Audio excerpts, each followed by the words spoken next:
All right, let's dive right into this Europa League matchup. Dynamo Kyiv and Viktoria Plzeň sounds like it has all the makings of a classic, doesn't it? We've got a struggling giant going up against a team that's been on fire lately. Yeah, it's kind of like that classic David and Goliath story, right? Exactly. But, like we always say, that there's always more to it than meets the eye. So, what kind of insights can you offer up? Well, the stuff you dug up definitely shows us two teams on completely different paths right now. Totally.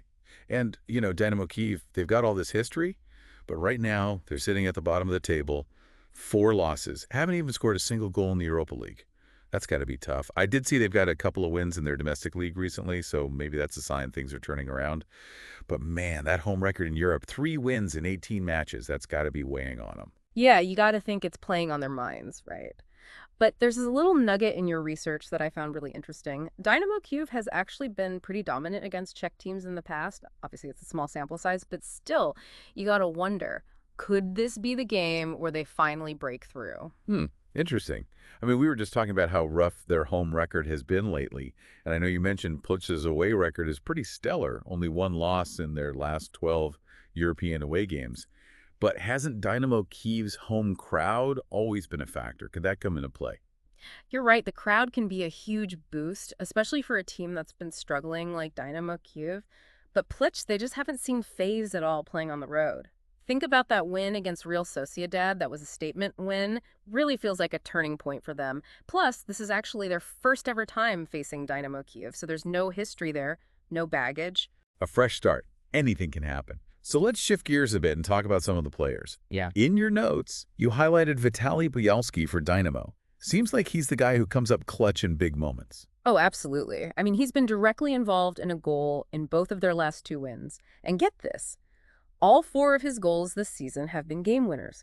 That's not a coincidence. If Dynamo's going to turn things around, you got to believe Byalski is going to be leading the charge. I remember a few years back watching him score a last-minute goal to win a match. Talk about nerves of steel. For Plzeň, you flagged DanielVašulín.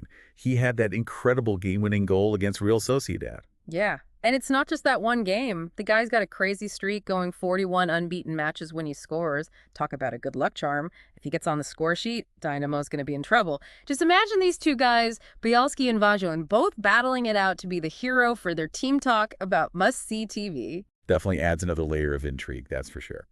Okay, before we wrap up, you had this hot stat about Plzeň that just blew my mind.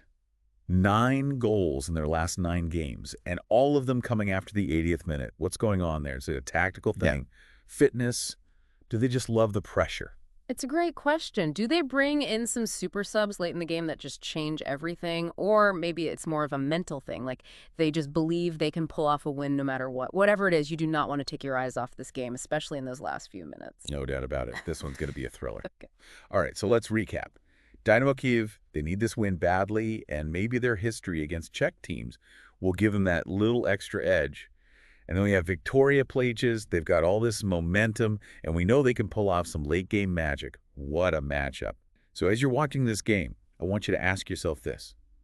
Will experience triumph in the end, or can momentum truly overcome any obstacle? We'll find out soon enough. All right, that's it for our deep dive. Thanks for joining us. It's been a pleasure. See you next time.